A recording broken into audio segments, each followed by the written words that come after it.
আসসালামু আলাইকুম, শুভ সন্ধ্যা সবাইকে। অনেক অনেক প্রীতি এবং শুভেচ্ছা জানিয়ে শুরু করছি আজকের ক্লাস। সুপ্রিয় শিক্ষার্থীবৃন্দ, আপনারা সবাই কেমন আছেন? আমাকে দেখা যাচ্ছে কিনা, সাউন্ড ক্লিয়ার কিনা একটু কমেন্ট করে জানিয়ে দিন প্লিজ। আজকে আমরা ব্যাকরণিক শব্দশ্রেণী বা পদ প্রকরণ পড়ব।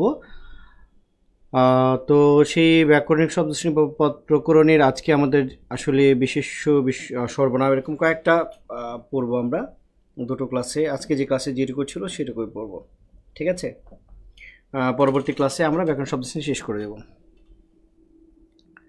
সুপ্রিয় শিক্ষার্থীবৃন্দ, আমাকে দেখা যাচ্ছে কিনা, সাউন্ড ক্লিয়ার আছে কিনা, আপনারা কেউ দেখছেন কিনা একটু কমেন্ট করেন প্লিজ। আপনারা দুজন তিনজন জয়েন করেছেন মাত্র, আর একটু জয়েন করেন, একটু কমেন্ট করেন যারা দেখছেন তারা ঠিক আছে কিনা।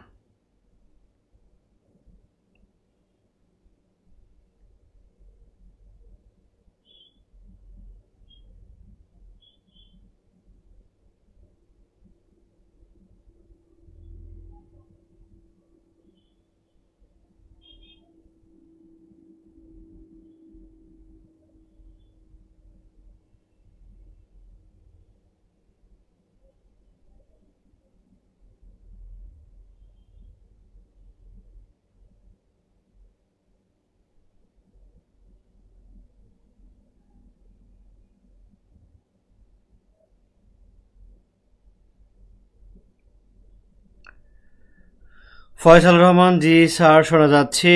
শিহাব চৌধুরী, আসসালামু আলাইকুম। আসসালাম শিহাব চৌধুরী, জি স্যার শোনা যাচ্ছে। সব কিছু ওকে, সব কিছু ওকে জানিয়েছেন। আমরা আসলে ক্লাসটা শুরু করব এখনই, মাত্র তিনজন আছি আমরা। আনফর্চুনেটলি আমরা একটু আসলে করে দিই, একটু মেনশন করে দিই। আচ্ছা, আজকের ক্লাসটা কি আগে থেকে ঘোষণা ছিল কি ছিল না?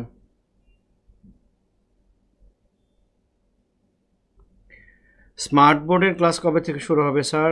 স্মার্ট বোর্ডে আসলে 19তম শিক্ষক নিবন্ধন, ওখান থেকে ক্লাস শুরু হবে। এছাড়া আমি পার্সোনালি যদি ক্লাস নিতে চাই তাহলে নিতে পারবো। আর আপনাদের যে কোর্সটা আমি পড়াচ্ছি এটা এখানেই চিন্তা করছি শেষ করব। হ্যাঁ, এটা এখানেই শেষ করব। আপনারা যদি বলেন তাহলে দু একটা ক্লাস স্মার্ট বোর্ডে নিয়ে দেখা দিতে পারে যে কেমন হয় কিংবা আপনাদের কেমন লাগে। দু একটা ক্লাস আমরা স্মার্ট বোর্ডে নিয়েও দেখতে পারি যে কেমন লাগে। স্মার্ট বোর্ডে বেশি কমফোর্ট ফিল করছি না, এখানে বেশি এটাতে বেশি কমফোর্ট ফিল করছি সেটা বোঝা যাবে। আমি যদিও একটা ক্লাস নিয়েছি স্মার্ট বোর্ডে, সেই তুলনায় আমি এইটাতে অর্থাৎ এই ট্যাবে ক্লাস নিতে আমার বেশি ভালো লাগে, লিখতেও ভালো লাগে, সব কিছুতে ভালো লাগে।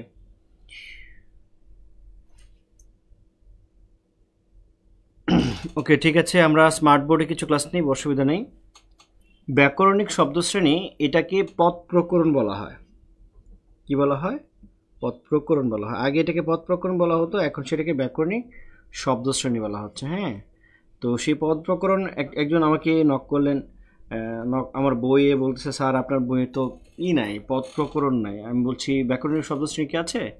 বললেন যে আছে। আমি বললাম ওই ব্যাকরণিক শব্দশ্রেণীটা হচ্ছে পদ প্রকরণ, ঠিক আছে? তো পদ প্রকরণ আগে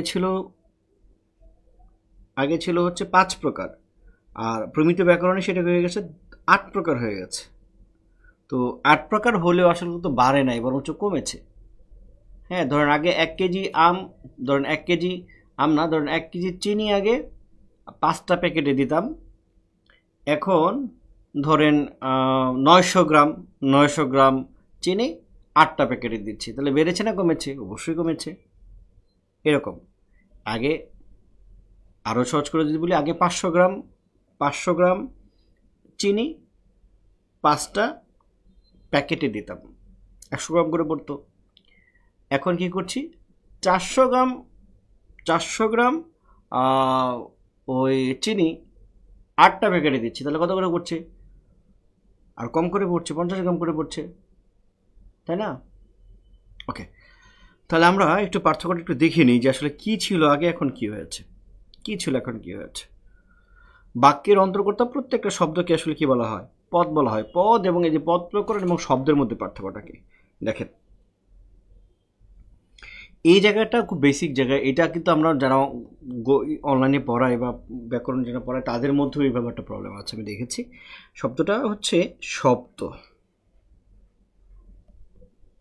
আর হচ্ছে পদ। শব্দ এবং পদ কি, বেসিক জায়গাটা একটু ভালো করে বুঝতে হবে, মনে রাখতে হবে। শব্দ হচ্ছে একটা বিচ্ছিন্ন ব্যাপার, বিচ্ছিন্নভাবে থাকবে, বিচ্ছিন্নভাবে থাকবে।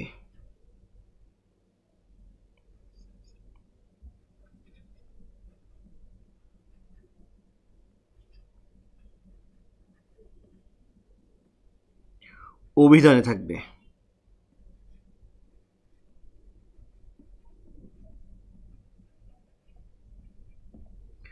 অভিধানে থাকবে। আর পদ মানে বাক্যে থাকবে।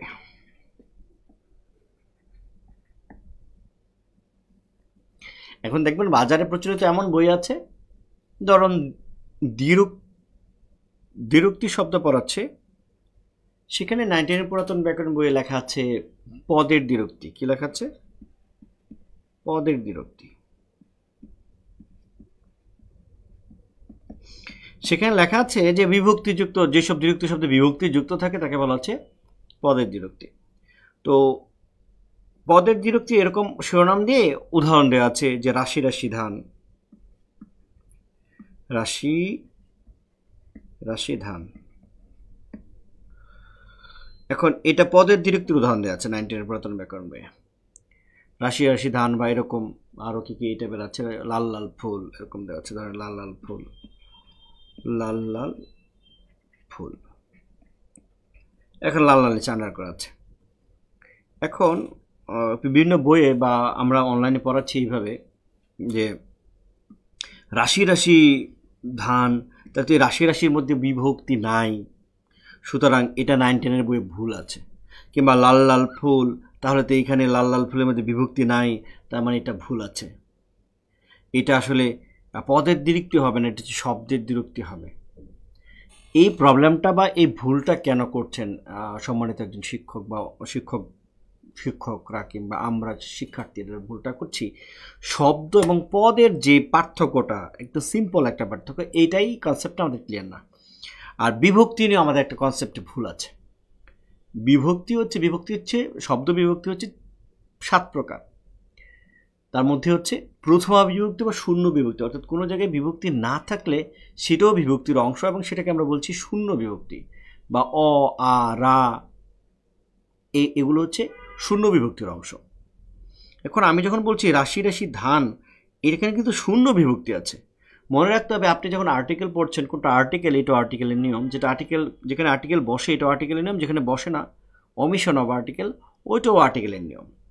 আপনি যখন নত্যবিধান পড়ছেন, যে জায়গায় মূর্ধন্য বসছে এটাও নত্যবিধানের নিয়ম, আর যে জায়গায় মূর্ধন্য না বসে দন্তন্য বসছে এটাও কিন্তু নত্যবিধানের নিয়ম।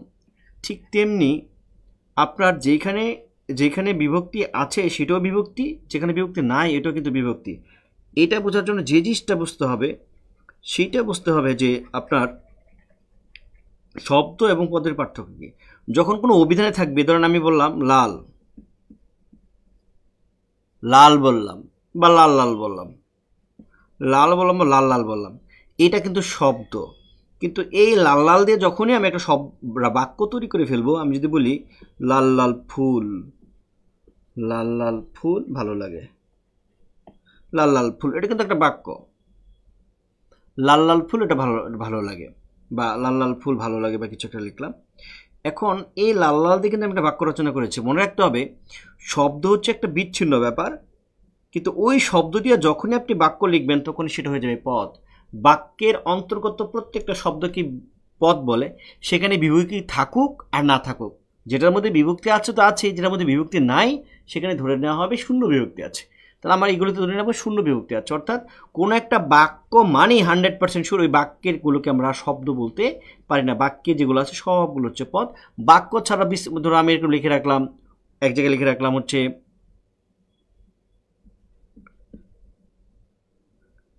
এক জায়গায় লিখে রাখলাম সুমি, এক জায়গায় লিখে রাখলাম ধরেন হচ্ছে রহিম। তাহলে সুমি রহিম এগুলো হচ্ছে আপনার শব্দ। কিন্তু আমি যদি বলি যে সুমিকে ভালোবাসি,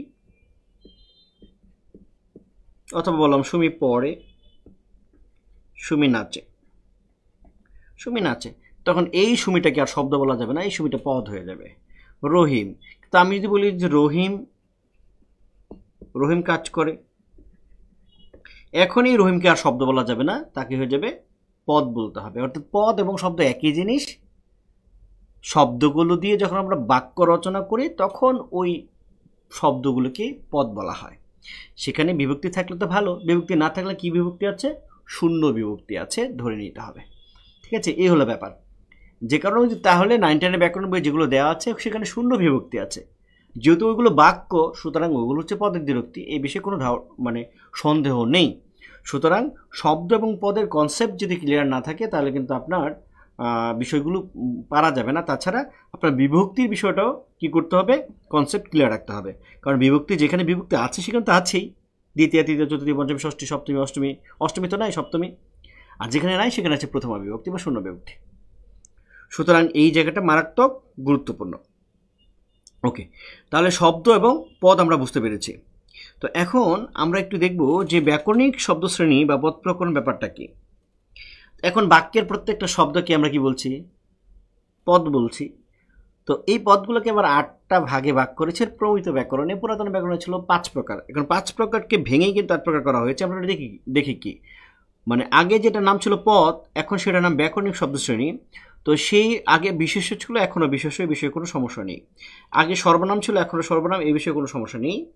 আগে নাম ছিল হচ্ছে বিশেষণ, সেই বিশেষণের মধ্যে আবার কিন্তু অনেকগুলো বিভাজন ছিল। বিশেষণের ছিল প্রথমেই নাম বিশেষণ, ভাব বিশেষণ। ভাব বিশেষণকে আবার বলা হচ্ছে বিশেষণের বিশেষণ। বিশেষণের বিশেষণ ছিল।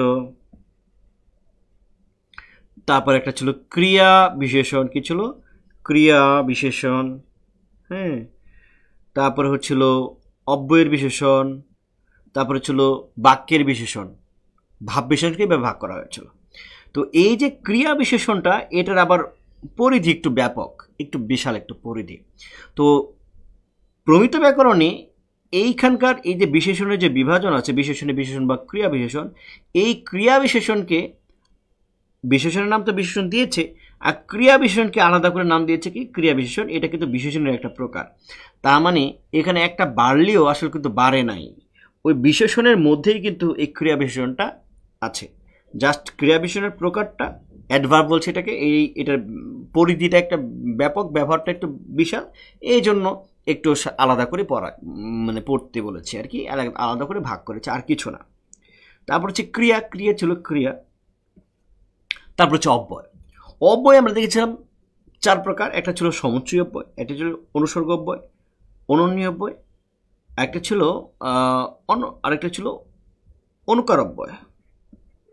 অনুকার অব্যয়। এখন সমুচ্চয় অব্যয়ের নাম দিয়েছে হচ্ছে যোজক, অনুসর্গ অব্যয়ের নাম দিয়েছে অনুসর্গ, অনন্য অব্যয়ের নাম দিয়েছে আবেগ শব্দ, আর অনুকার অব্যয়টাকে বাদ দিয়েছে, এটা শব্দরীতির মধ্যে নিয়ে গেছে। তাহলে দেখেন এখানে কি বেড়েছে নাকি কমেছে? কমেছে। এইখানে বাক্যের বিশেষণ নামে একটা বিশেষণ ছিল, ওইটাও কি হয়ে গেছে? বাদ পড়ে গেছে। ধিক্তারে শতদিক নির্লজ্জ যেজন অব্যয়ের বিশেষণ ছিল, ওইটাও কি বাদ পড়ে গেছে। তাহলে এইখান থেকে দেখেন অনেকগুলো বাদ পড়ে গেছে, দুইটা বাদ পড়ে গেছে। এইখান থেকে দেখেন একটা বাদ পড়ে গেছে। তার মানে আমার ওই যে 5 প্রকার ছিল, সেই 5 প্রকারকে ভেঙে 8 প্রকার করেছে, এবং 5 প্রকার ভাঙলে এখান থেকে আর কয়েকটা বাদ দিয়েছে।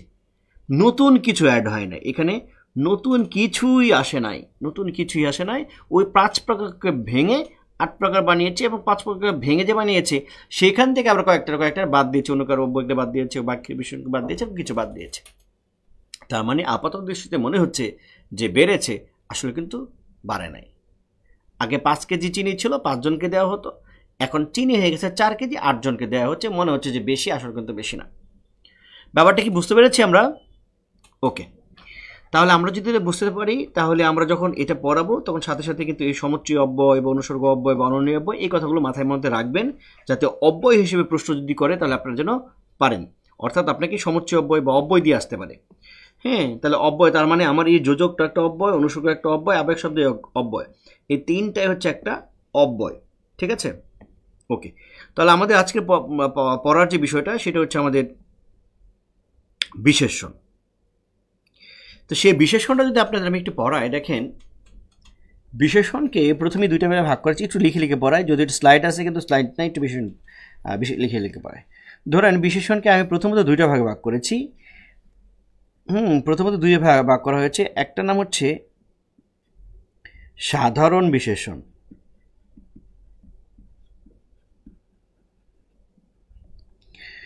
সাধারণ বিশেষণ বা এটাকে আমরা আগে বলতাম জাতিবাচক বিশেষণ। কি বিশেষণ? জাতিবাচক বিশেষ্য। আচ্ছা, বিশেষণ কেন বলছি? বিশেষ্য। জাতিবাচক বিশেষ্য আর ইংলিশে এটাকে বলছে কমন নাউন। কি নাউন? Common noun. আর এখানে বলছি আমরা নামবাচক বিশেষণ। নামবাচক বিশেষ্য। নামবাচক বিশেষ্য বা এটাকে আমরা বলতে পারি সংজ্ঞাবাচক বিশেষ্য। সংজ্ঞাবাচক বিশেষ্য ইংলিশে এটাকে বলা হচ্ছে প্রপার নাউন। কি নাম বলা হচ্ছে? Proper noun. এখন দেখেন, আমি যদি বলি নদী, তখন এটা একটা সাধারণ বিষয়, খুব সাধারণ একটা কথা বা কমন নাউন বা জাতিবাচক বিশেষ্য। নদী, নদী বলতে কোন নদী কিন্তু এটা আমি বলি নাই, পৃথিবীর যে কোনো নদী, সেটা রিভারও হতে পারে, সেটা গোমতীও হতে পারে, পদ্মা, মেঘনা, যমুনাও হতে পারে, কিংবা সেটা পৃথিবীর যে কোনো একটা মারে ডার্লিং বা এরকম যে কোনো একটা নদী হতে পারে। ঠিক আছে, কিন্তু এই নদীর কথা যখন আমি লিখে দিচ্ছি পদ্মা, তখন কিন্তু আমাদের পদ্মা নদী। যখন আমি লিখে দিচ্ছি যমুনা, তখন কিন্তু আমাদের একেবারে নির্দিষ্ট করে বলে দিচ্ছি, প্রপারলি বলে দিচ্ছি। তাহলে আমি যখন পদ্মা বলছি, একদম নাম বলে দিচ্ছি, নাম, এই যে একটা নাম বলে দিচ্ছি, বা একেবারে সংজ্ঞা এসে বলে দিচ্ছি, বা খুব প্রপারলি বলে দিচ্ছি, তখনই সেটা হয়ে যাচ্ছে আপনার নামবাচক বিশেষ্য বা সংজ্ঞাবাচক বিশেষ্য। আচ্ছা, যখন আমি বলছি মানুষ, তখন কিন্তু পৃথিবীর যে কোনো মানুষ। হ্যাঁ, কিন্তু এই মানুষ না লিখে যখন আমি বলবো এখানে, ধরেন যারা শামীম আহমেদ দেখছেন, আমি যখন লিখব যে শামীম আহমেদ, শামীম আহমেদ, যখন আমি বললাম শামীম আহমেদ, তখন কিন্তু এটা একেবারে আমি প্রপারলি বলে দিচ্ছি, একদম নির্দিষ্ট করে বলে দিয়েছি, সংজ্ঞাটা বলে দিয়েছি, নামটা বলে দিয়েছি। এইটা হয়ে যাবে একটা নামবাচক বিশেষ্য। কিংবা আমি যখন বলছি রহিম, করিম, যদু, মধু, তখন হবে। আমি যখন বলছি, ধরেন আমি যখন লিখছি যে বই, যখন লিখছি তখন পৃথিবীর যে কোনো বই, কিন্তু আমি যখন লিখছি গীতাঞ্জলি, আমি যখন বলছি গীতাঞ্জলি, তখন কিন্তু একদম রবীন্দ্রনাথ ঠাকুরের গীতাঞ্জলি একবারে স্পষ্ট করে বলে দিচ্ছি। তাহলে সাধারণ একটা জাতি বা সাধারণভাবে কোনো কিছুকে বোঝালে তাকে সাধারণ বিশেষ্য বলা হয়। আর যদি একেবারে নাম ধরে কোনো কিছু বলে দেওয়া হয়, হ্যাঁ, সেটা ব্যক্তির নাম হতে পারে, একটা বস্তুর নাম হতে পারে, বা একটা পাহাড় পর্বতের নাম, বই, খাতা, এগুলোর যে কোনো নাম হতে পারে, বইয়ের নাম হতে পারে, গ্রন্থের নাম হতে পারে, এরকম নাম হতে পারে, তখন সেটাকে আমরা বলবো জাতিবাচক, সেটাকে আমরা বলবো জাতিবাচক বিশেষ্য। যখন বই বলবো তখন জাতিবাচক বিশেষ্য, যখন নদী বলবো জাতিবাচক বিশেষ্য, যখন মানুষ বলবো জাতিবাচক বিশেষ্য বা সাধারণ বিশেষ্য। আর এইগুলোর নাম যখন বলে দেবো পদ্মা, শামীম আহমেদ, রহিম, গীতাঞ্জলি, তখন সেটা প্রপার নাউন হয়ে যাবে। বা ইংলিশে এটাকে আমরা বলছি, ইংলিশে বলছি প্রপার নাউন, নামবাচক বা সংজ্ঞাবাচকও বলছি বাংলায়। ঠিক আছে, তাহলে এখন আমরা এই ইটাকে দেখি, এই যে প্রপার নাউনটা আছে, এইটাকে আমরা আবার কয়েকটা শ্রেণীতে ভাগ করব, কয়েকটা ভাগে ভাগ করব। প্রথমেই আমরা এটা বলবো যে ইন্দ্রিয় ইন্দ্রিয় ইন্দ্রিয় গ্রাহ্যতা অনুযায়ী, ইন্দ্রিয় গ্রাহ্যতা অনুসারে, ইন্দ্রিয় গ্রাহ্যতা অনুসারে সাধারণ বিশেষ্য দুই প্রকার। ক হচ্ছে মূর্ত বিশেষ্য, খ হচ্ছে বিমূর্ত বিশেষ্য।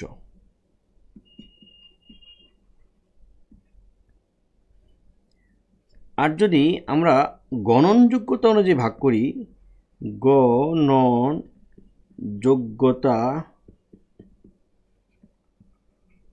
অনুসারে, অনুসারে 3 ভাগে ভাগ করা যায়, 3 ভাগে ভাগ করা যায়। ওকে, ক গণন বিশেষ্য, খ পরিমাণ বিশেষ্য, ঘ সমষ্টি বিশেষ্য। এখন দেখেন বাংলাবিদ ব্যাকরণ বইয়ে কিন্তু পুরাতন স্টাইলে এই চ্যাপ্টারটা দেয়া নেই, কারণ এই যে বিশেষ্যর যে বিভাজন বা ব্যাকরণিক শব্দশ্রেণী 5 প্রকার থেকে 4 প্রকার হলো, এইটাকে কিন্তু আমাদের এখন গ্রহণ করতে হবে। এটা 9টের নতুন ব্যাকরণ বই আছে, হায়াত মাহমুদের বইও আছে, এবং প্রচলিত যে ব্যাকরণ বইগুলো আছে অনেকগুলোর মধ্যে এটা আছে, সাথে হচ্ছে বাংলা একাডেমিতে আছেই। কিন্তু কিছু কিছু পুরাতন ব্যাকরণ বই আছে, কিছু কিছু প্রচলিত বই আছে যেগুলোতে 9-10-এর পুরাতন ব্যাকরণ বই অনুযায়ী দেওয়া আছে, এবং সেখানে এত বিভাজন নাই, বিশেষকে 6 ভাগে ভাগ করা হয়েছে একদম সরলভাবে।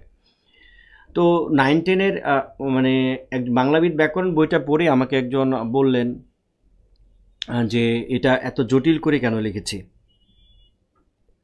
পরে আমি বললাম জটিল কীভাবে হলো? তিনি বললেন যে না, হ্যাঁ সব কিছু তো ঠিক আছে, খুব ভালো লাগছে, কিন্তু এই চ্যাপ্টারটা বা বিশেষটা জটিল করে কেন লিখেছেন? আমি বললাম জটিল করে তো আমি লিখি নাই, বরঞ্চ এটা আরও জটিল ছিল, আমি আরও সহজ করে চেষ্টা করেছি। পুরাতন 9-10-এর ব্যাকরণ বই থেকে কিন্তু এখন আর প্রশ্ন আসবে না, আপনার তো আসবে হচ্ছে গণন বিশেষ্য, পরিমাণ বিশেষ্য, এরমভাবে আসবে, এখান থেকে এভাবে চলে আসবে। তখন আপনি কি করবেন?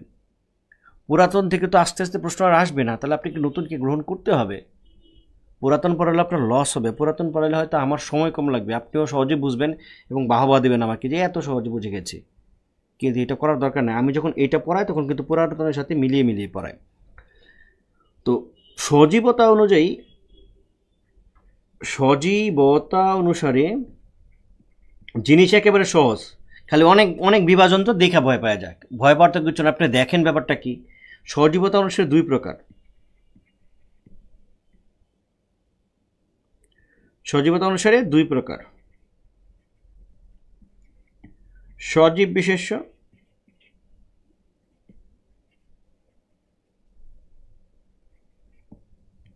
অজীব বিশেষ্য। এখন দেখেন আপনি নাম থেকে কিন্তু নির্ণয় করতে পারবেন। ইন্দ্রিয় গ্রাহ্যতা কি? ইন্দ্রিয় মানে আমাদের যে পঞ্চ ইন্দ্রিয় আছে, পঞ্চ ইন্দ্রিয় কি কি? চোখ, নাক, কান, জিহ্বা, ত্বক, এই হলো আমার পঞ্চ ইন্দ্রিয়।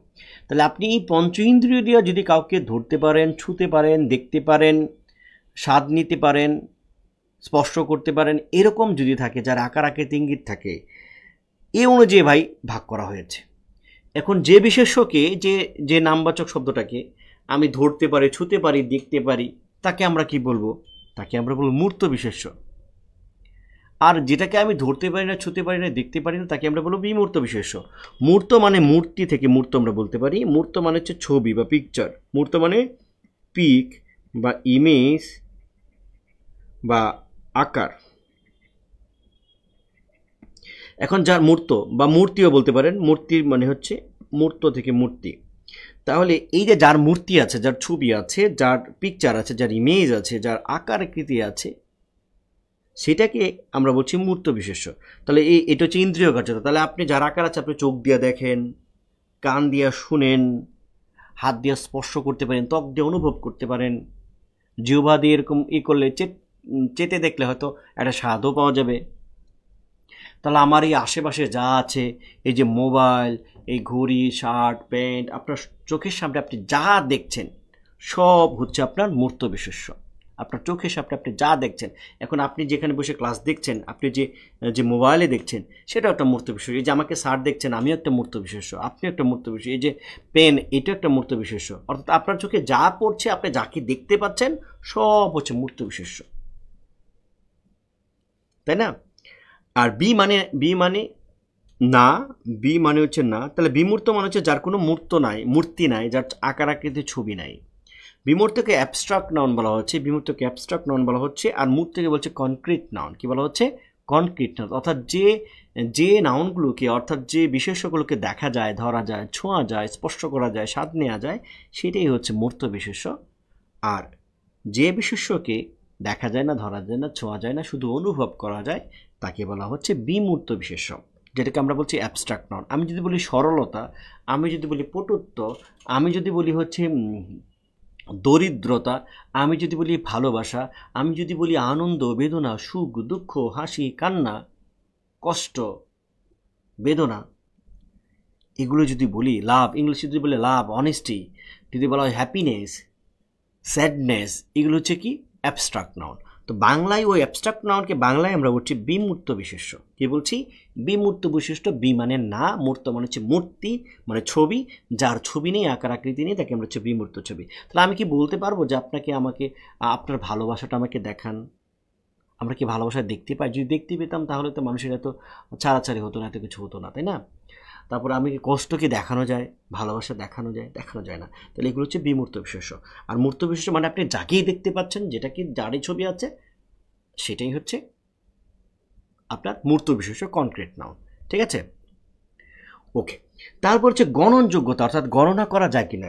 গণনা করা যায় কিনা, তো গণনার যোগ্যতা অনুসারে আমরা 3 ভাগে ভাগ করতে। প্রথম হচ্ছে গণন গণন গণন বিশেষ্য, অর্থাৎ কাউন্টেবল নাউন, যাকে আপনি গণনা করতে পারেন, গণনা করতে পারেন। তাহলে এ অনুযায়ী ভাগ করেছি। এখন দেখেন, মানুষ একটা কাউন্টেবল নাউন, আবার মানুষ একটা গণন, মানে একটা গণন বিশেষ্য। মানুষ আবার মূর্ত বিশেষ্য, তার একটাই কিন্তু বিভিন্ন ধরনের বিশেষ্য হতে পারে, তাই না? মানুষকে দেখা যায়, ধরা যায়, ছোঁয়া যায়, এই জন্য ইন্দ্রিয় গ্রাহ্যতা অনুযায়ী যদি ভাগ করি তাহলে আমরা কি 2 ভাগে ভাগ করতে পারছি, একটা মূর্ত আর একটা বিশেষ্য। আবার গণনা করা যায় কিনা এই অনুযায়ী আবার ভাগ করতে পারি হচ্ছে 3 ভাগে। একটা হচ্ছে গণন বিশেষ্য, আর একটা হচ্ছে পরিমাণ বিশেষ্য, আর একটা হচ্ছে সমষ্টি বিশেষ্য। এখন মানুষ তো একটা মূর্ত বিশেষ্য, আবার মানুষকে যেহেতু গণনা করা যায় তাহলে তাকে আমরা গণন বিশেষ্য বলবো। পরিমাণ বিশেষ্য আমি বললাম যে চাল, ডাল, চিনি, লবণ, তেল, দুধ, এরকম বললাম। এখন এই চাল, ডাল, তেল, লবণ, দুধ এগুলোকে দেখা যায়, তাহলে ইন্দ্রিয় গ্রাহ্যতা অনুযায়ী এটা হচ্ছে মূর্ত বিশেষ্য হবে। কিন্তু আপনি গণনা করা যায় কিনা এই অনুযায়ী, এই ক্যাটাগরিতে যদি আপনি ফেলেন, তাহলে কিন্তু আপনি চাল, ডাল এগুলো কিন্তু গণনা করতে পারেন। আপনি কি বাজারে গিয়ে বলতে পারবেন যে আমাকে 1টা দুধ দেন, 2টা দুধ দেন, একটা চাল দেন, 2টা চাল দেন? তারপর হচ্ছে আপনি কি বলতে পারবেন যে আমাকে 5টা লবণ দেন? বলতে পারবেন না। তার মানে কি গণনা করা যায় না। কি করতে হয়? পরিমাপ করতে হয়, মাপতে হয়। 1 litre, 2 litre, 1 KG, 2 KG, 3 KG. তাহলে যেসব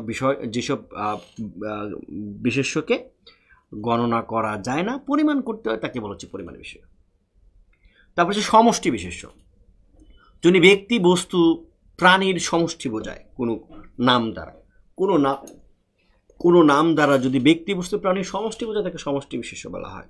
যেমন আর্মি, নেভি, আমরা ক্যাডার, এই যে ক্যাডার কিন্তু একটা সমষ্টি বিশেষ্য বা কালেকটিভ নাউন, ইংলিশে হচ্ছে কালেকটিভ নাউন। আর পরিমাণবাচকটাকে বলা হচ্ছে কি আনকাউন্টেবল নাউন, আর হচ্ছে গণনবাচক হচ্ছে কাউন্টেবল নাউন, আনকাউন্টেবল নাউন। আর সমষ্টি হচ্ছে কি কালেকটিভ নাউন। এখন পরিমাণ বিশেষ্য আপনি বুঝছেন, সমষ্টি যদি বোঝায়, আমি যদি বলি নেভি, আমি আপনাকে বলতে পারি যে একটা নেভির সাথে আমার বিয়ে হয়েছে, বলতে পারবেন নেভির সাথে বিয়ে হয়েছে মানে নেভিতে যারা চাকরি করে সবার সাথে আপনার বিয়ে হয়েছে।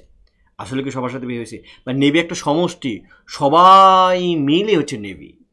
আর্মির সাথে আমার জামাই আর্মি, এর অর্থ হলো, প্লিজ যাদের হাজব্যান্ড হচ্ছে আর্মি অফিসার বা আর্মি সোলজার, তারা কিন্তু কখনই বলবেন না যে আমার জামাই আর্মি। তার মানে হচ্ছে আর্মিতে যারা কাজ করেন, চাকরি করেন, সবাই আপনার জামাই। বা আমার বয়ফ্রেন্ড হচ্ছে পুলিশ, এটাও বলা যাবে না, কারণ পুলিশ ওই ওই ওই বাহিনীতে, পুলিশ একটা বাহিনী, একটা সমষ্টি ব্যাপার। ওখানে যারা চাকরি করে সবার সমষ্টি, সবাই মিলে হচ্ছে পুলিশ। বলতে হবে পুলিশম্যান, পুলিশ অফিসার, এরকম বলতে হবে, তাই না? বা এইটাও বলা যাবে না যে আমার জামাই একজন ক্যাডার, এটাও বলা যাবে না। এর অর্থ হবে যে যারা এই যে 26টা ক্যাডার সবাই হচ্ছে আপনার হাজব্যান্ড, এরকম হয়ে যাবে। অথবা আমার বউ ক্যাডার, তার মানে এই ক্যাডারে যারা চাকরি করে সবাই আমার বউ। কিংবা আমার বউ হচ্ছে আর্মি, এটাও বলা যাবে না। তাহলে বলতে হবে আর্মি অফিসার, আর্মি সোলজার, তারপর হচ্ছে আর্মি ম্যান। আর্মির সাথে ম্যান হয় কিনা জানি না, আর্মি ম্যান হতে পারে। তারপর হচ্ছে বলতে হবে হচ্ছে ক্যাডার অফিসার, ক্যাডার বলা যাবে না, ক্যাডার অফিসার। তাহলে ঠিক এই যে আর্মি, নেভি, ক্যাডার, সভা, সমিতি, মাহফিল, ক্লাস, শ্রেণী, এই শ্রেণী তো একজন দ্বারা হয় না। ঝাঁক, দল, বহর, যুথ, পঞ্চায়েত, সবাই নিয়ে যদি হয়, একটা সমষ্টি যদি বোঝায়, একজন দিয়ে হবে না, অনেক কতিপয় ব্যক্তি দ্বারা যখন হয় কোনো কিছুকে বোঝায়, তখন সেটা হবে সমষ্টি বিশেষ্য, ইংলিশে বলা হচ্ছে কালেকটিভ নাউন।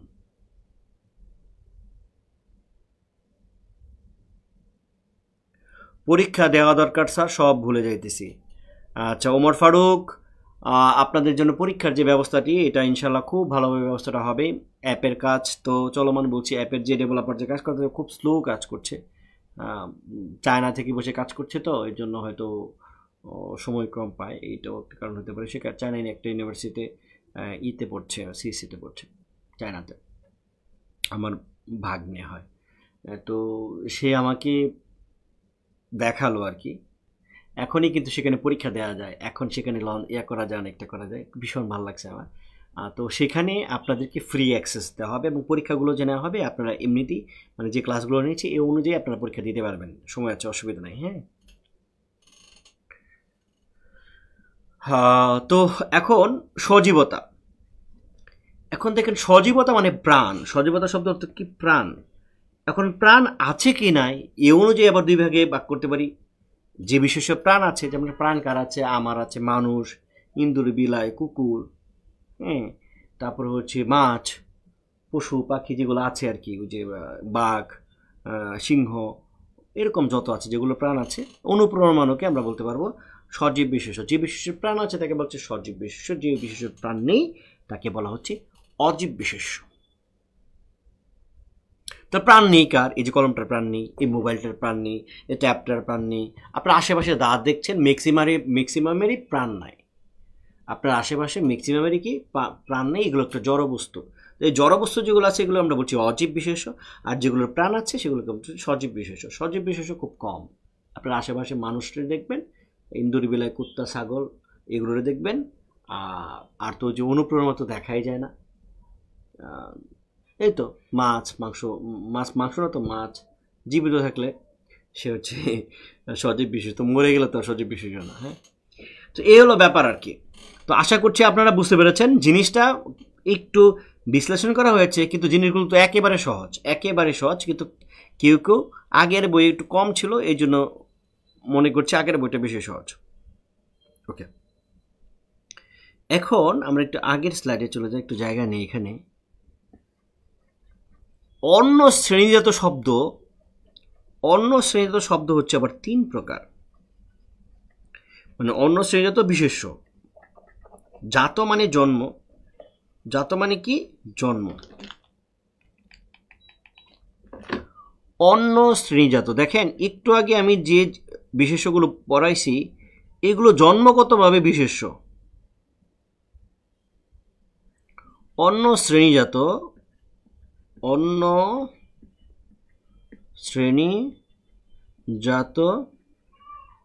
বিশেষ্য 3 প্রকার। দেখেন 3 প্রকার, মানে এতক্ষণ আমরা যে বিশেষ্যগুলো পড়িয়েছি এরা জন্মগতভাবেই বিশেষ্য বলা চলে। এখন আমরা যে বিশেষ্যগুলো পড়াবো এরা জন্মগতভাবে বিশেষ্য না। জোর করে আমি বিশেষ্য বানাবো, সে অন্য একটা পথ ছিল, সেইটার সাথে পরে কোনো একটা বিভক্তি মানে কোনো একটা প্রত্যয় যুক্ত করে কিংবা বিভক্তি যুক্ত করে অথবা বাক্যে ব্যবহারের কারণে অন্য একটা শব্দকে অন্য শ্রেণীজাত, জাত মানে জন্ম, অর্থাৎ অন্য কোনো শ্রেণীর শব্দ থেকে জন্ম যে বিশেষ্য তাকে বলছে অন্য শ্রেণীজাত বিশেষ্য। তাহলে অন্য শ্রেণীজাত বিশেষ্য ব্যাপারটা হচ্ছে কি আমরা একটু দেখি। ধরেন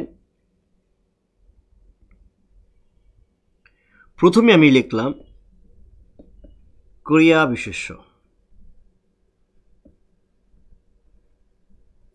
বা এটাকে ভাব বিশেষ্য বলা হয়।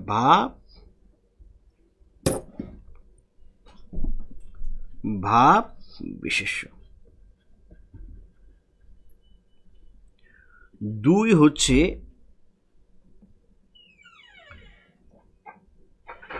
বিশেষণজাত।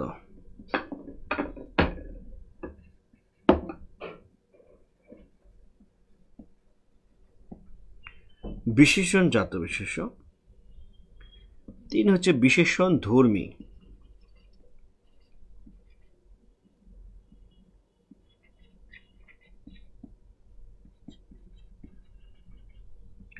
বিশেষণটা অনেক ইম্পর্টেন্ট, এই জন্য আমি একটু লিখে পড়াচ্ছি।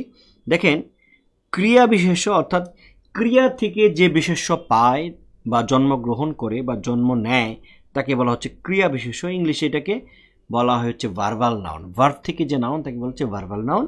বাংলায় ভাব বিশেষ্য বলা হয়। ভাব মানেই ক্রিয়া। দেখেন আমি যখন বলছি কর যোগ আ সমান কি হলো?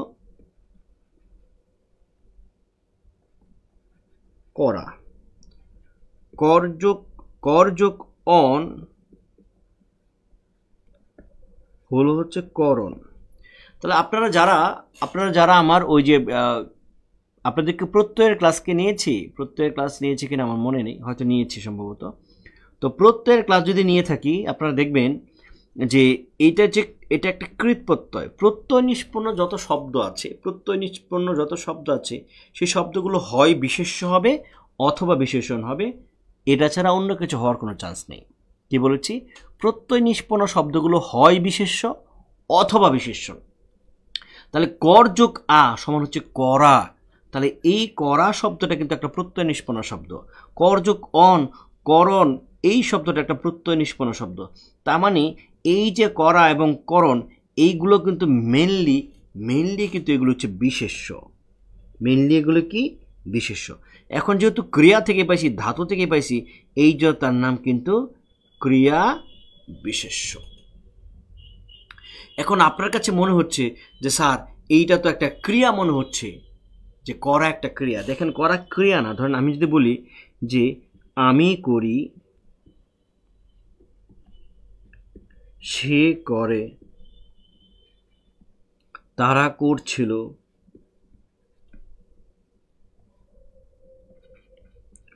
তুমি করবে। এই যে বলছি আমি করি, এটা একটা বাক্য হয়েছে। সে করে, এটা একটা বাক্য হয়েছে। তারা করছিল, এটা একটা বাক্য হয়েছে। সে করবে, এটা একটা বাক্য হয়েছে। কিন্তু আমি যদি বলি এখন এগুলোর পরিবর্তে যদি ধরেন আমি করা যুক্ত করি, আমি করা, সে করা, তারা করা, তুমি করা। দেখেন এই করার আগে আপনি যাই যুক্ত করেন না কেন, আমি করা, সেই করা, তারা করা, তুমি করা, তারা করা, তোমার নানা করা, তোমার নানু করা, সেই করা, তারা করা, রহিম করা, করিম করা, এই দেখেন এই করা দিয়ে কিন্তু কোনো বাক্য আপনি লিখতে পারছেন না। যদি একটা ক্রিয়া হয় তাহলে সেটা দিয়ে একটা সিম্পল সেন্টেন্স তৈরি করা যায়। আমি করি, সে করি, দেখেন এই করি দিয়ে কিন্তু আমি করি, আমরা করে বাক্য হয়। সে করে, তারা করে বাক্য হয়। তারা করছিল, সে করছিল বাক্য হয়। তুমি করবে, সে করবে, হ্যাঁ তারা করবে, বাক্য কিন্তু হচ্ছে। কিন্তু আপনি এই করার আগে আপনি যাই দেন না কেন, বাক্য কিন্তু হয় না। তাহলে যেটাতে বাক্য রচনা করতে পারি না সেটাকে কিন্তু আমরা ক্রিয়া বলতে পারি না, সেটা হচ্ছে ক্রিয়া বিশেষ্য। তো মনে রাখবেন যে ইংলিশে যেরকম ভার্বের সাথে আইএনজি যুক্ত করলে ভার্ব থাকে না, কখনো নাউন কিংবা কখনো অ্যাডজেক্টিভের মতো কাজ করে। নাউনের মধ্যে কাজ করে তাকে বলা হচ্ছে জেরান্ড, অ্যাডজেক্টিভের মধ্যে কাজ করে তাকে বলা হচ্ছে পার্টিসিপল। ঠিক তেমনি বাংলায় যখন দেখবেন একটা ধাতুর পরে বা ধাতুকে যদি আপনি ক্রিয়া ধরেন বা ক্রিয়া মূলের পরে যখন আপনি দেখবেন আ প্রত্যয় আছে, কি প্রত্যয়? আ প্রত্যয় আছে। যখন আপনি দেখবেন অন আছে, যখন আপনি দেখবেন আনো আছে, তখন মনে করবেন দেখলে তাকে ক্রিয়ার মতো মনে হলো, এগুলো দ্বারা যে যুক্ত যে শব্দটা তৈরি হবে, দেখলে তাকে ক্রিয়ার মতো মনে হলো, সেগুলো আসলে ক্রিয়া না, সেগুলো হচ্ছে ক্রিয়া বিশেষ্য।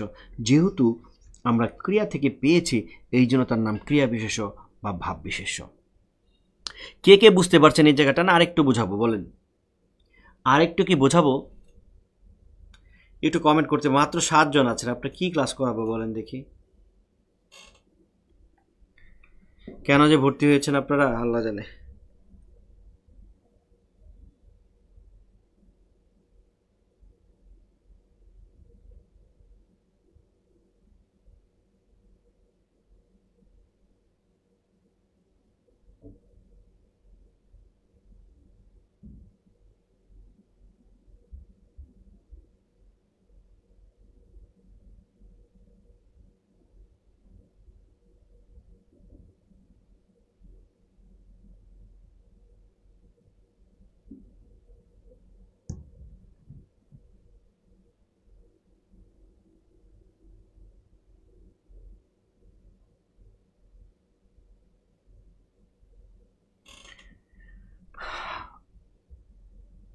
এই যে ইজি স্যার, হ্যাঁ আরিফিন বলেছেন ইজি, ঠিক আছে, ভেরি গুড।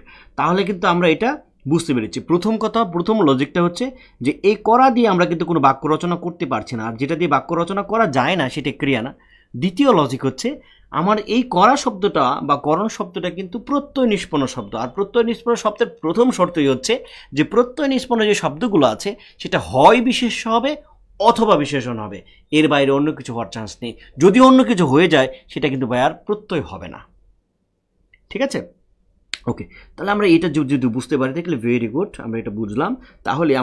তাহলে আমার এই যে ক্রিয়া বিশেষ্যগুলো কী কী, যখন আমি বলবো করা, যখন আমি বলবো চলা, যখন আমি বলবো ধরা, যখন আমি বলবো দেখা, যখন আমি বলবো শোনা, যখন আমি বলবো করানো, ধরানো, যখন আমি বলবো এই হাসানো, যখন আমি বলবো হাসা, যাওয়া, আসা, খাওয়া, এই টাইপের আ আ আ, অন অন অন, আনো আনো আনু, তাহলে কি হবে, আ দিয়ে আ, আনো, এবং অন দিয়ে যদি আমি কিছু মানে ধাতুর পরে, একটা ধাতুর পরে যখন আ আনো অন আমি দেব, তখন সেইটি একটি কি হয়ে যাবে, বিশেষ্য হয়ে যাবে, এবং সেই বিষয়টাকে আমরা বলবো ক্রিয়া বিশেষ্য, যেহেতু আমরা ক্রিয়া থেকে পেয়েছি। ওকে, আশা করি বুঝতে পেরেছেন।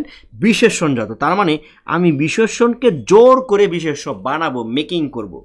এখন যেগুলো আছে এগুলো কিন্তু আমরা মেক করছি, তৈরি করছি। আগেরগুলো কিন্তু তৈরি করা লাগে না, ওরা এমনি এমনি কি বিশেষ্য।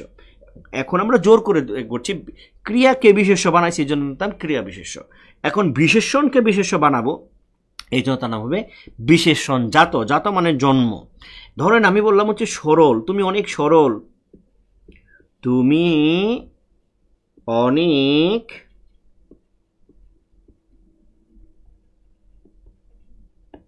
সরল। এই সরল একটা গুণ, তার সরল একটা গুণ, তুমি অনেক সরল, ইউ আর সো সিম্পল, এটা বললাম, তাহলে সিম্পল একটা গুণ। তাহলে এই যে সিম্পল বললাম, তো তুমি অনেক সরল। এখন আমি যদি বলি যে তোমার সরলতা আমার ভালো লাগে, তোমার সরলতা আমার ভালো লাগে, এরকম বললাম। এই দেখেন তোমার সরলতা, এটা কিন্তু কাউকে মডিফাই করছে না। এই সরল কথাটা আমি কোথা থেকে পেয়েছি, সরলতা পেয়েছে, সরলযোগতা সমান কি সরলতা।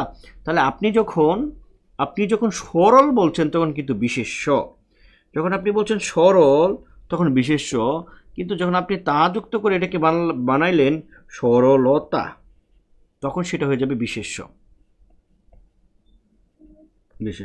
সরল ছিল কি বিশেষণ ছিল, কি ছিল বিশেষণ ছিল। যখন আমি বললাম সরলের সাথে যদি আমি জ প্রত্যয় দিই তাহলে কি হবে, সারল্য হবে। কি হবে, সারল্য হবে। আমি যে বললাম দরিদ্র, কি বললাম দরিদ্র, কিন্তু আমি দরিদ্রের সাথে যদি তা দিই তাহলে সেটা কি হবে, দরিদ্রতা হয়ে যাবে। যখন আমি বলবো দরিদ্র তখন সেটা হচ্ছে বিশেষণ, কিন্তু যদি বলি দরিদ্রতা কিংবা দারিদ্র তাহলে সেটা হয়ে যাবে বিশেষ্য হয়ে যাবে। তাহলে এই যে আমি সারল্য কিংবা সরলতা, এটা আমি কোথা থেকে পেয়েছি, এটা কিন্তু আমি সরল থেকে পেয়েছি। সরল কিন্তু একটা বিশেষণ, তাহলে এই বিশেষণের পরে আমি তা প্রত্যয় যুক্ত করেছি কিংবা জ প্রত্যয় আমি যুক্ত করেছি, তা প্রত্যয় জ প্রত্যয় বা ত প্রত্যয় আমি যুক্ত করে আমি এটাকে বিশেষ্যে রূপান্তর করেছি। সে কিন্তু বিশেষ্য ছিল না, সে ছিল হচ্ছে বিশেষণ। তাকে আমরা কি করেছি, মেক করেছি, তৈরি করেছি, তাকে আমরা হচ্ছে তার পাশে কিছু একটা দিয়েছি, দিয়ে তারপর আমরা এটাকে বানিয়েছি। ঠিক আছে, তো এরকম যদি হয়, অর্থাৎ বিশেষণের পরে যদি আমরা তা প্রত্যয় জ প্রত্যয় এই প্রত্যয়গুলো দিই তাহলে সেটাই একটা বিশেষ্য হয়ে যাচ্ছে, এবং ওই বিশেষ্যটাকে আমরা বলবো বিশেষণ জাত বিশেষ্য। তারপরটা বলছে বিশেষণ ধর্মী। ধর্মী কি জিনিস, ধর্মীটা মনে করেন কোন একটা ছেলে, হ্যাঁ, তার ধরেন একটা ছেলেকে আমরা খুব সুন্দর করে সাজায় মেয়ে বানায় বসায় রাখলাম, তখন তাকে আমরা বলবো ছেলে ধর্মী মেয়ে। কি ধর্মী মেয়ে, ছেলে ধর্মী মেয়ে। আপাত উদ্দেশ্যে সে মেয়ে, কিন্তু আসলে তার ধর্মটা বা আসল বৈশিষ্ট্য হচ্ছে সে ছেলে। তাহলে ঠিক তেমনি আমি একটা বিশেষণকে যদি আমি বাক্যে ব্যবহারের কারণে বিশেষ্য বানায় ফেলি, তখন তার নাম হয় বিশেষণ ধর্মী। এখানে কিন্তু বিশেষণ মানে নিজে ইটসেলফ সে বিশেষের মতো কাজ করবে, তাকে কিন্তু আমরা মেকিং করব না, তাকে আমরা অবস্থান করবে। সে কার জায়গায় অবস্থান করবে, বিশেষের জায়গায় অবস্থান করবে বা বাক্যে বিশেষ্য হিসেবে বসবে। ধরেন আমি বললাম দরিদ্র লোককে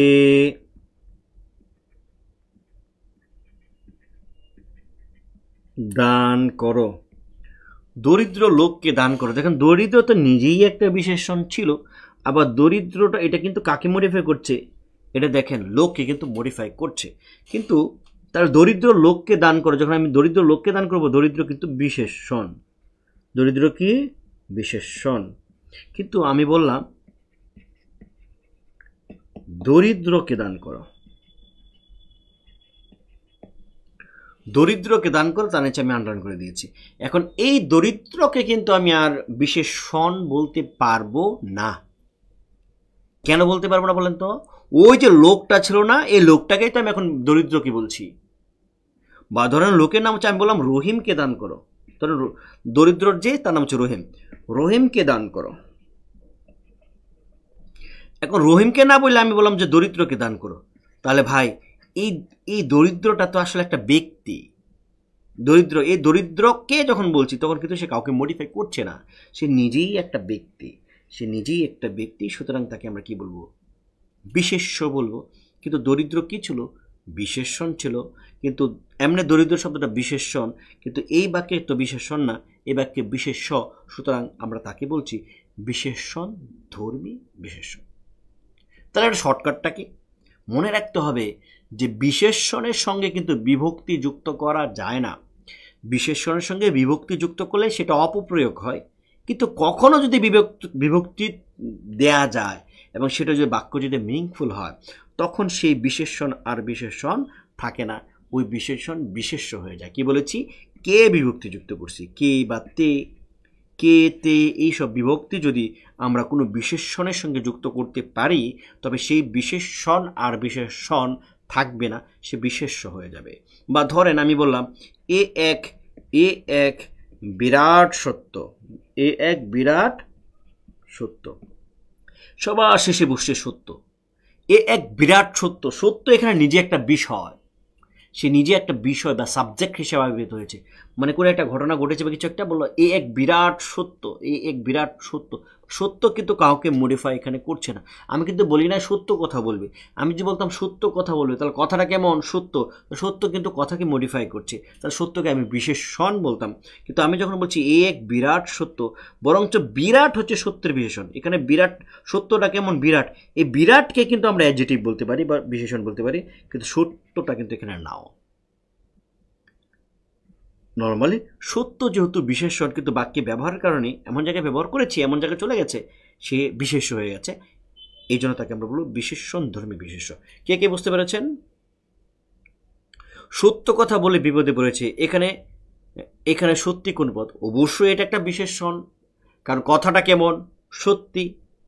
আর যদি বলি এ এক বিরাট সত্যি, তাহলে ওই সত্যিটা কিন্তু কাউকে মডিফাই করছে না, সেটা হবে বিশেষ্য হবে। ঠিক আছে? এবং ওই বিশেষ্যটার নাম হবে বিশেষণ ধর্মী। কেন?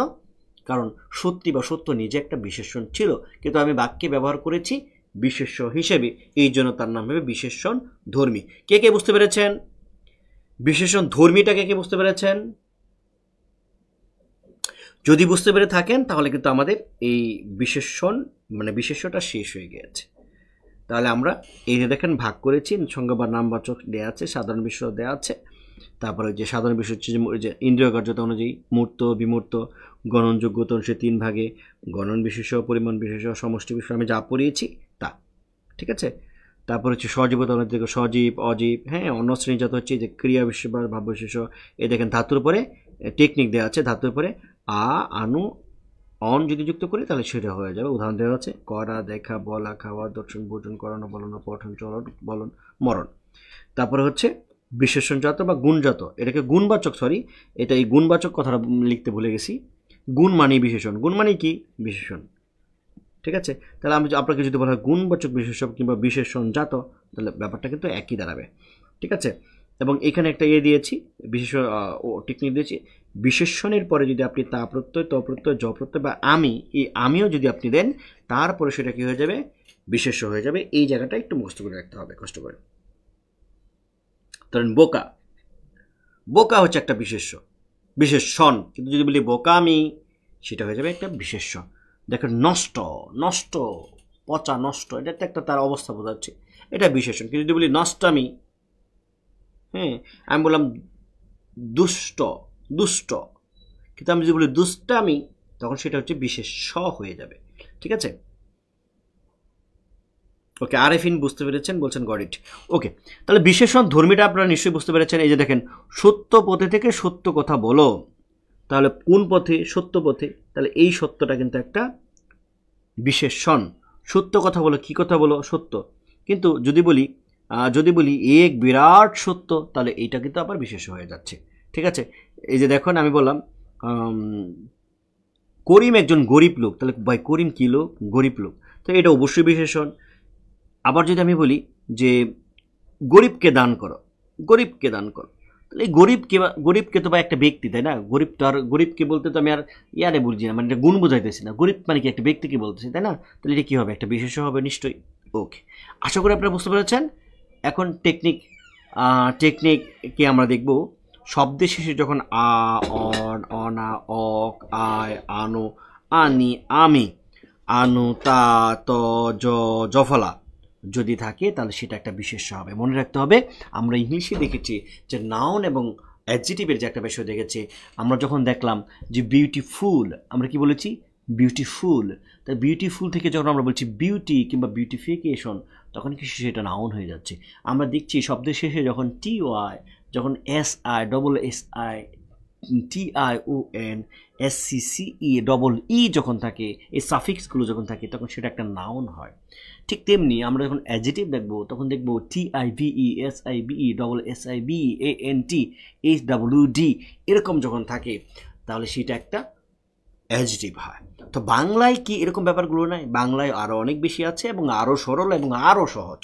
জাস্ট কষ্ট করে, ধরেন আমি এতক্ষণ পর্যন্ত যা ক্লাস নিয়েছি, এগুলো আপনার কিচ্ছু মনে নেই, কিচ্ছু আপনি বোঝেন নাই, তাতেও কোনো অসুবিধা হবে না যদি আপনি এই টেকনিকগুলো মনে রাখেন।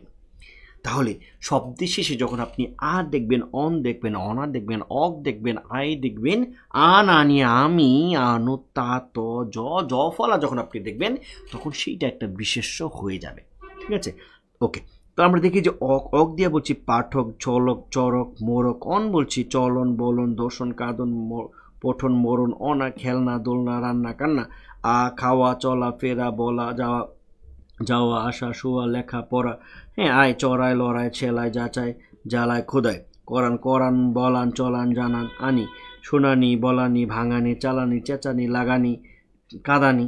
তারপর হচ্ছে আনো, জানানো, বলানো, করানো, হাসানো, খেলানো, আমি। নষ্টামি, দুষ্টামি, ভণ্ডামি, গুন্ডামি, এরকম যা আছে সব কি হবে? বিশেষ হবে। যে তা দিয়ে দেখেন সরলতা, মধুরতা, সততা, সাধুতা, ধীরতা, পটুত্ব, ভীরত্ব, বন্ধুত্ব। জ দিয়ে দেখেন মাধুর্য, ধৈর্য, দারিদ্র্য, সৌন্দর্য। শেষ। মজা না? ওকে, দ্বিতীয় যে টেকনিকটা আছে, আপনারা ইংলিশে নিশ্চয়ই পড়েছেন এরকম, যে পাশাপাশি দুইটা নাউন থাকলে প্রথম নাউনটা অ্যাডজেক্টিভ হয়ে যায়। প্রথম নাউনটা কি হয়ে যায়? অ্যাডজেক্টিভ হয়ে যায়। বাংলা তো সেরকম, পাশাপাশি দুইটা বিশেষ্য থাকলে প্রথম বিশেষ্যটা বিশেষণের মতো কাজ করতে পারে, মানে বিশেষণ হতে পারে। ধরেন আপনি যখন লিখলেন লাল শব্দটা, আপনি দেখলেন, আপনি যখন সবুজ শব্দটা অভিধানে দেখলেন, তখন এগুলো কিন্তু বিশেষ্য, কারণ সে কিসের রং, কিসের নাম? রঙের নাম। সে কিসের নাম? সে কিন্তু রঙের নাম। কিন্তু আমি যদি বলি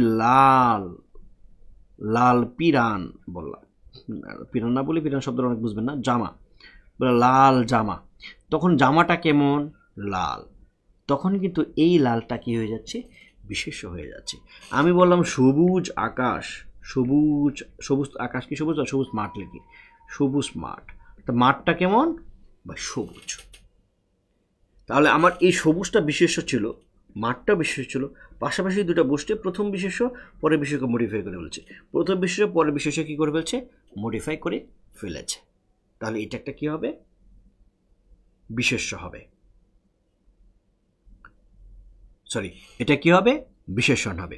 তাহলে এটা হচ্ছে একটা বিশেষণ, এটা একটা বিশেষণ, আর পরেরটা কিন্তু আপনার বিশেষ্য, পরেরটা কিন্তু বিশেষ্য। আমরা পড়াচ্ছি বিশেষ্য, কিন্তু এই জায়গাটাও মানে এই টেকনিকটা বিশেষণের জন্য প্রযোজ্য, বিশেষ্যের জন্য প্রযোজ্য।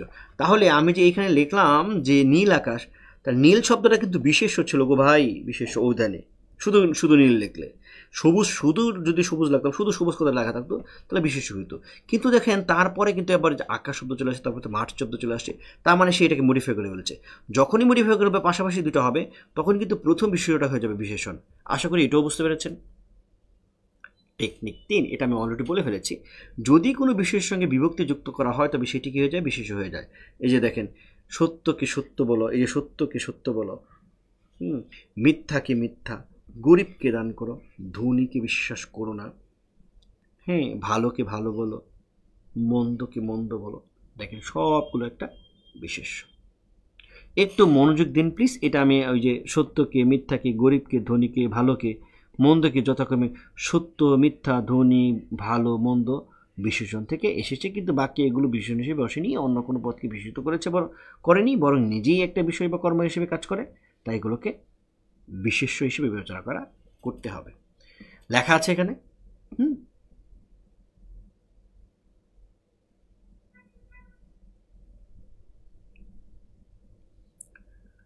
দেখেন এগুলো কিন্তু একটা কর্ম হিসেবে কাজ করে। আমরা জানি যে কর্ম অবজেক্ট একটা নাউন হয়। ধরে আমি বললাম হচ্ছে ভালোকে ভালো বলো, এখানে আপনি কেমন অবজেক্ট পাচ্ছেন? ভালোকে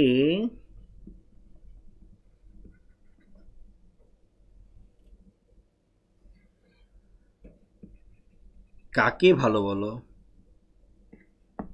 কাকে ভালো বলো? ভালোকে। এই দেখেন এটা কিন্তু অবজেক্ট, ঠিক আছে? দেখেন সে কর্মপদ হিসেবে ব্যবহৃত আছে। আর কর্মপদগুলো ন্যাচারালি কি হয়? এটা বিশেষ হয়। আশা করি বুঝতে পেরেছেন। তারপর হচ্ছে সর্বনাম। 1 ঘন্টা হয়ে গেছে। সর্বনাম আমরা একটু দ্রুত পড়াই। সর্বনাম কি হতে পারে? দেখেন সে একটা নর্মাল একটা বিশেষ্য নামের পরিবর্তে যা বসে তাকে সর্বনাম বলে, এটা আপনারা নিশ্চয়ই জানেন। বিশেষের পরিবর্তে যা বসে তাকে বলা হচ্ছে বিশেষ, তাকে হচ্ছে সর্বনাম বলা হচ্ছে।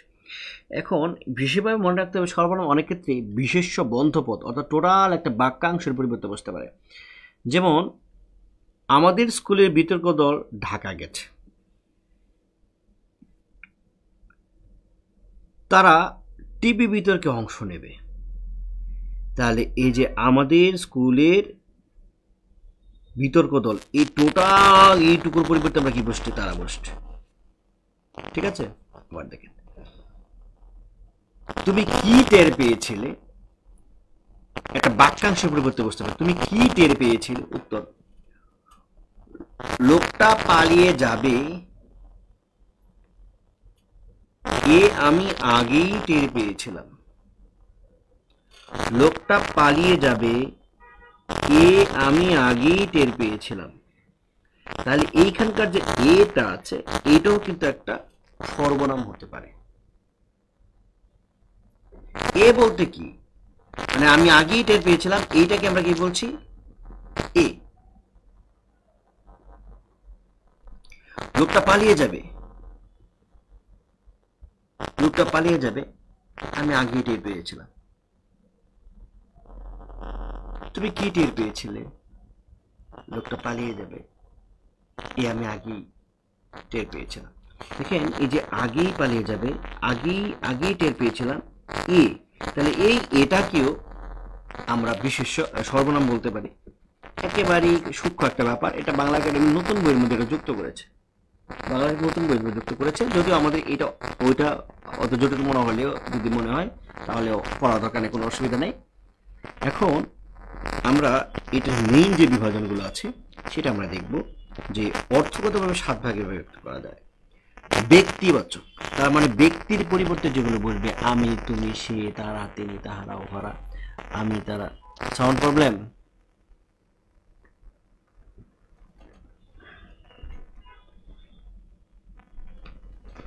আচ্ছা,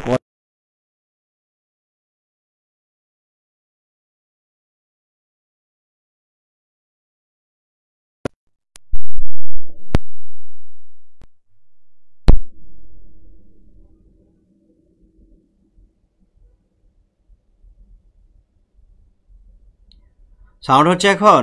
ঠিক আছে।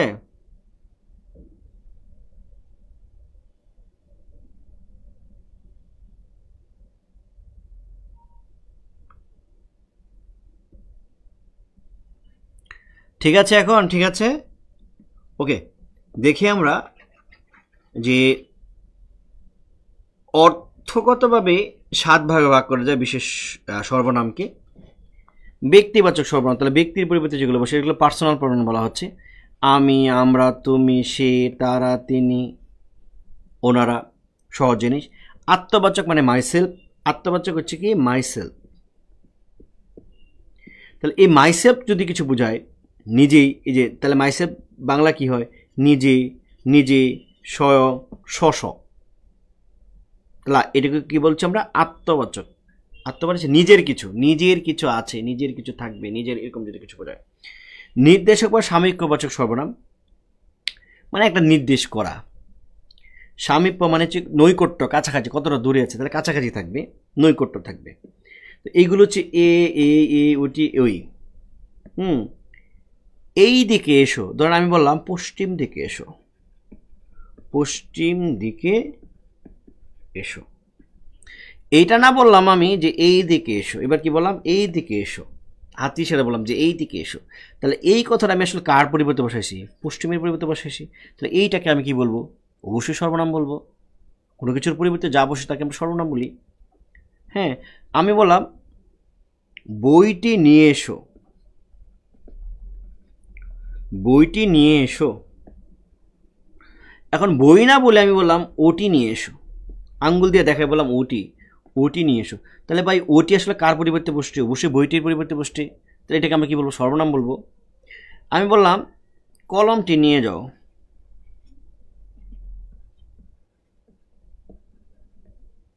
কলমটি নিয়ে যাও। কিন্তু কলমটি নিয়ে যাও আমি বললাম এটি নিয়ে যাও, দেখাই বললাম যে এটি নিয়ে যাও। তাহলে এটি ভাই আমি কার পরিবর্তে বসাচ্ছি, কলমটার পরিবর্তে বসাইছি। আমি বললাম রহিম করিম চলে যাক, আমি বললাম সুমি ও রুমি চলে যাক, রহিম করিম না দিয়ে সুমি ও রুমি চলে যাক। এখন সুমি রুমি না বলে আমি বললাম ওরা চলে যাক, অর্থাৎ সুমি রুমিকে দেখাই বললাম ওরা চলে যাক। তাহলে ভাই ওরা কার পরিবর্তে বসছে, সুমি এবং রুমির পরিবর্তে বসছে। তাহলে সুমি এবং রুমির পরিবর্তে যেহেতু ওরা বসছে তাহলে তাকে আমরা কি বলবো, অবশ্যই। এবং যেহেতু নৈকট্য আছে, কাছাকাছি আছে, দেখাচ্ছি, নির্দিষ্ট করে বলছি, নির্দেশক, তাহলে আমরা নির্দেশক সর্বনাম বলবো। বা স্বামীপ্য বলবো, স্বামীপ্য হচ্ছে নৈকট্য বা কাছাকাছি, কতটা নিকটে আছে। তাহলে দেখাচ্ছি ওরা চলে যাক মানে সুমি এবং রুমি চলে যাক। এটি নিয়ে যাও মানে কলমটি নিয়ে যাও, কলমের পরিবর্তে বলছি। ওটি নিয়ে এসো মানে আমি একটা বই ছিল যে বইটি নিয়ে এসো। এই দিকে এসো মানে কি পশ্চিম দিকে এসো, উত্তর দিকে এসো। তাহলে এই যে পশ্চিম উত্তরের পরিবর্তে আমার কি বসছি, এই। এখন কোনো একটা শব্দের পরিবর্তে যা বসে তাকে আমরা কি বলবো, সর্বনাম বলবো। সুতরাং আমার এখানে এই, এটি, ওটি, ওরা, এরা হচ্ছে একটা সর্বনাম। এখনো কি সাউন্ড প্রবলেম করছে?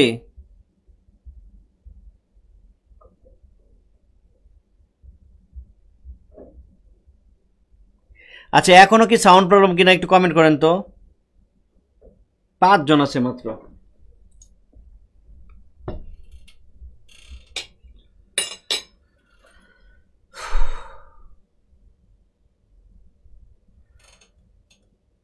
এখন কি সাউন্ড প্রবলেম আছে?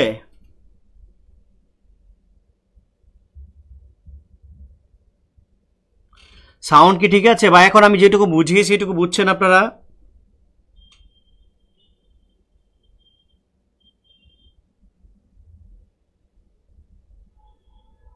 আচ্ছা, অনির্দিষ্ট দেখাবো, এটাকে নির্দিষ্ট করে বলছিলাম, এবার অনির্দিষ্ট করে বলবো। দেখেন, কেউ কোথাও আছে, তাহলে এই কেউটা মানে কি, কোন একটা মানুষ। তাহলে ওই মানুষটা, এই মানুষটা মনে করি এই মানুষটার নাম হচ্ছে রহিম বা করিম কিছু একটা। ওই যে একটা মানুষ বা রহিম করিম বা যদু মধু সুমি রমি টমি কেউ যেগুলো আছে, ওইটার পরিবর্তে হচ্ছে কেউ।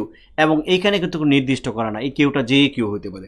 বললাম কেউ কেউ শুনে থাকবেন, অর্থাৎ এখানে কোনো দু একজন মানুষের কথা বলা হয়েছে, রহিম করিম যদু মধু। হ্যাঁ, কোনো কিছু আমার জানা নেই, কোনো কিছু আমার জানা নেই মানে কোনো একটা ঘটনা, কিছু একটা ঘটছে। তাহলে কিছুটা, কিছু বলতে মনে করেন চুরির ঘটনা বা ডাকাতির ঘটনা বা যে কোনো একটা পড়া বা যে কোনো একটা জিনিস, যে কোনো একটা বিষয় জানা নেই। তাহলে এই কিছুটা কিন্তু একটা বিষয় বা কোনো একটা ঘটনার পরিবর্তে বসছে। কিছু না খেয়ে চলে গেলে তাহলে কিছুটা, কিছু কার পরিবর্তে বসছে, ধরেন ভাত। আমি বললাম ভাত না খেয়ে চলে গেলে, তাহলে ভাতের পরিবর্তে আমি কি বলছি, কিছু না খেয়ে চলে গেলে। তাহলে এই কিছুর মধ্যে আসলে কি ছিল, ভাত মাছ কিছু একটা, তাই না?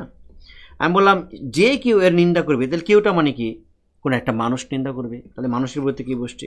চলো কোথাও ঘুরে আসি, বললাম সাজেক, চলো সাজেক ঘুরে আসি, তাহলে এই জায়গায় বললাম যে সাজেক ঘুরে আসি, চলো সাজেক ঘুরে আসি। এখন সাজেকে না বললাম যে কোথাও ঘুরে আসি, তাহলে কোথাওটা মানে কি? সাজেক, কক্সবাজার, রাজশাহী, চট্টগ্রাম, কোথাও না কোথাও। তার মানে আমার এই কোথাওটা একটা স্থানের পরিবর্তে বসছে, কেউ একটা মানুষের পরিবর্তে, কেউ কিছু একটা খাবারের পরিবর্তে বসছে, কিছু একটা ঘটনার পরিবর্তে বসছে, কেউ কেউ একটা মানুষ, তিনজন মানুষের পরিবর্তে বসছে, আর এই কেউটা বসছে যে কোনো একজন মানুষের পরিবর্তে। জিনিসগুলো কিন্তু সহজ, তাই না?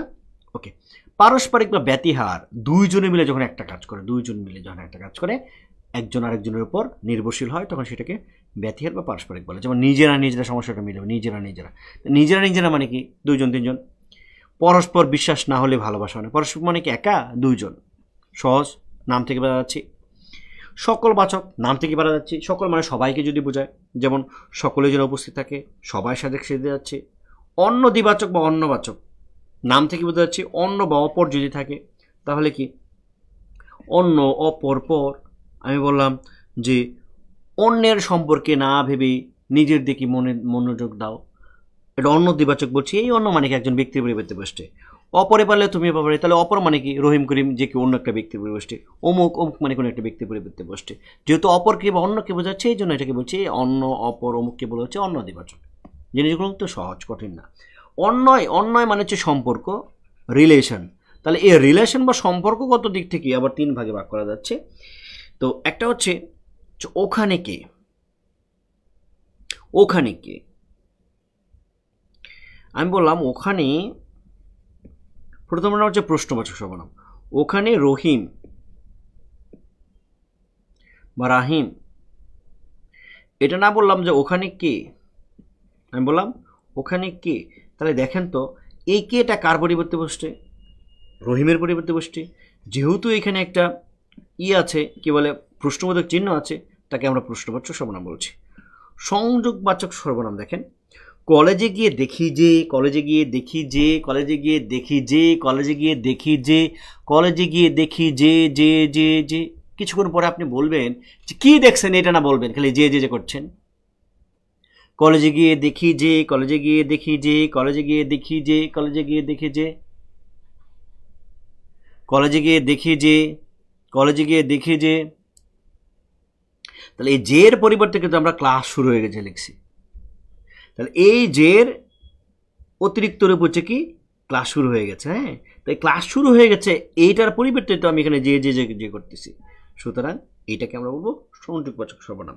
আমি বললাম, আমি বলি কি, আমি বলি কি, আমি বলি কি, আমি বলি কি, আমি বলি কি, পরীক্ষাটা এবার দিয়ে দাও। তাহলে যে পরীক্ষাটা এবার দিয়ে দাও, এই কথাটা আমি আসলে বলতে চাইছিলাম, তার পরিবর্তে কি কি কি কি কতক্ষণ করলাম।